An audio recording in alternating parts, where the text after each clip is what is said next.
लेकिन नोटिफिकेशन का मामला जैसे आपने देखा वो तो हो गया हल। अब मामला आ गया इमरान खान साहब पर, जो जेल की पाबंदियां लग गई हैं, उनकी मुलाकातें नहीं हो सकती, वो किसी से मिल नहीं सकते, वो जाना तो चाह रहे हैं अग्रेसिव, लेकिन अग्रेसिव हो नहीं पा रहे।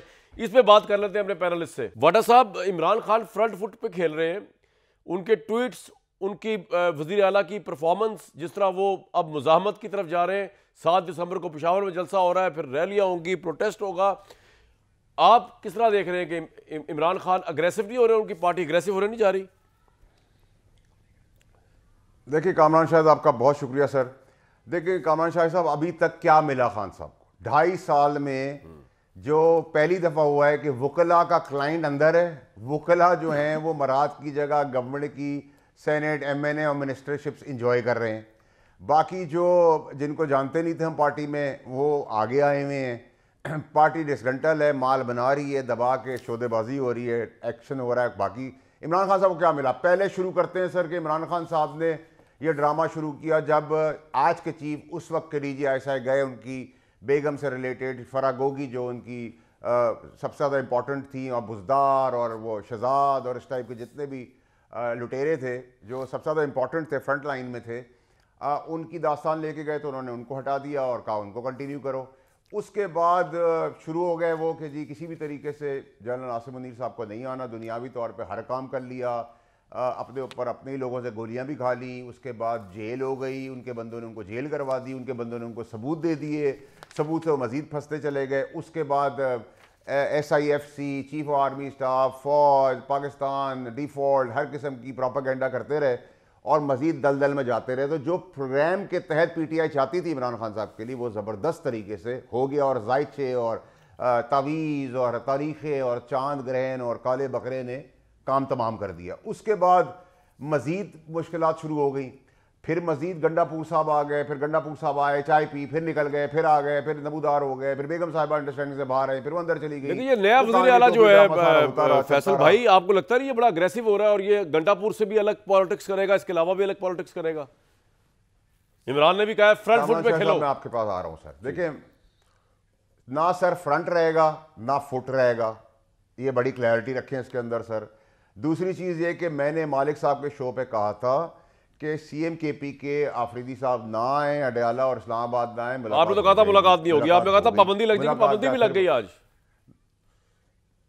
पाबंदी उसके बाद मैंने कहा सर, उसके बाद मैंने कहा, उससे एक दिन पहले मैंने ये कहा और उसके अगले दिन मैंने आपको ये कहा कि ऐसी की तैसी जो फौज, अफवाज और उसके सरबराह के लिए आप बात करेगा, गलाजत पैदा करेगा, उसकी ज़बान निकाल के जूते की, जूता नहीं, जूते की सोल बनाई जाएगी ताकि उसको गंदगी में चलाया जाए। मैं क्लियर था।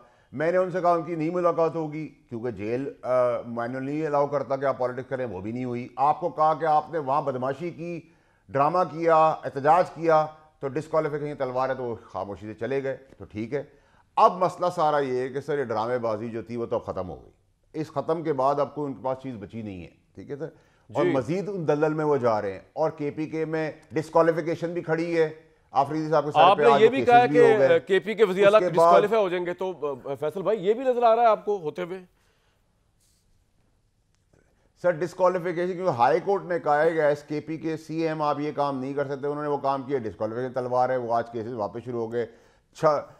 9 मई के केसेस तवातुल से चल रहे हैं। जो वहाँ बुजदिल भगौड़े भागे हुए हैं, जो चूहे बैठे हुए हैं वहाँ KPK के अंदर, पंजाब से वहाँ जाके बड़ी बड़ी, जो जदाई साहब के भी उसमें कुछ फालतू थे जो छोड़ के चले गए, वो बड़ी इन्फॉर्मेशन चलते हैं, वो सब जो है पकड़ के उनको घसीट के बाहर निकालना है, उनको बिलों से निकालना है, ठीक है सर जी। तीसरी चीज़ ये कि KPK के गवर्नर राज सामने सर पे खड़ा हुआ है, ठीक है सर। गवर्नर राज होगा तो क्या होगा? ऑपरेशन दबा के होगा, डेवलपमेंट दबा के होगी, 4.5 करोड़ लोगों की सारी ख्वाहिशात पूरी की जाएंगी और दबादम मस्कलंदर होगा, तो सियासत से भी जाएंगे, तो बचेगा क्या इनके पास? हमने मशवरा दिया, हमने कोशिशें की, हमने कुछ कामयाबी भी हासिल की, लेकिन उसके बाद इनकी किस्मत में यही है धक्के खाना। और देखें, याद रखें कि सर अगर हमारी फ़ौज, हमारी अफवाज, हमारे सिपह सलार अगर 10 गुना बड़े दुश्मन को लिटा सकते हैं तो पाकिस्तान के अंदर भी जो कोई दुश्मन बेशक, लेकिन इसका मतलब ये होगा शहबाज शरीफ साहब की हुकूमत बड़ी स्टेबिलिटी चलती रहेगी,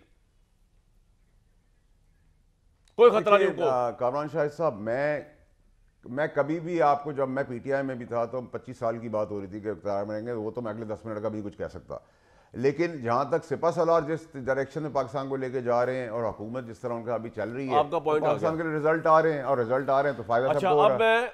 लेकिन एक चीज कामरान शाह मैं ऐड करना चाहूंगा सर, मैं एक चीज ऐड करना चाहूंगा सर, ये जो पीटीआई के अंदर जो अब गलाजत और ये जो गटर के कीड़े हैं, जो मच्छर हैं, इनको अब फ्लिट की जरूरत है, और वो फ्लिट अब लगने वाली है। फ्लिट तो वो भी बड़ी क्लैरिटी के साथ सामने अभी मजीद लगनी है, फ्लिट रह गई है। चले अच्छा फैसल भाई, इससे पहले मैं जुबैर साहब के पास जाऊं, मैं अब आपको वो पढ़ पढ़ के नहीं सुनाऊंगा जो पीटीआई ने लिखा है आपके बारे में, जो आप जिस फेवरेट चैनल पे जाते हैं ना, उनके एंकर्स जो है वैसे तो आपके बड़े भाई बने हुए हैं, वो बड़े मजे ले लेके आपको सुनाते हैं। एक्चुअली वो मजे ले रहे होते हैं जान पूछ के, क्योंकि मैं आपका भाई हूं, मैं आपको पढ़ के नहीं मैं सुनाऊंगा, but they try to embarrass you. जहां आप जाके बैठ जाते हैं ना, हमें छोड़ के आप वहां जाते हैं। That's a difference between them and me.